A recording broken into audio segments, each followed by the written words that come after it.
So let's talk about ROI, or return on investment. So essentially the financial metric that's used to evaluate profitability. In other words, if the cost of something is going to be worth it and actually bring you profit.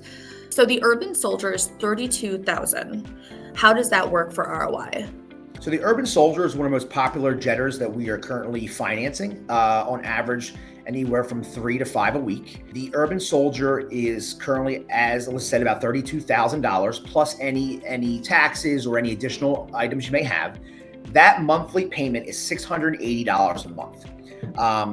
What I like about this is that if you break it down per week, it's about $170 a week to get a brand new Urban Soldier in your fleet and being able to use it daily.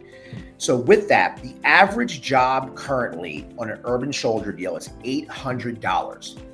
That means you turning this on right off the bat is netting you $120 profit right off the bat. You are putting money in your pocket using this piece of equipment, and that's only on the first job. Most customers that are buying a jetter are not doing one job. They're doing multiple jobs a day, a week. Some guys are running this thing every day. So the possibilities are endless. Again, our guys can do something better with $32,000 than put it down on a piece of equipment that's going to make them money. Again, use our money to make money.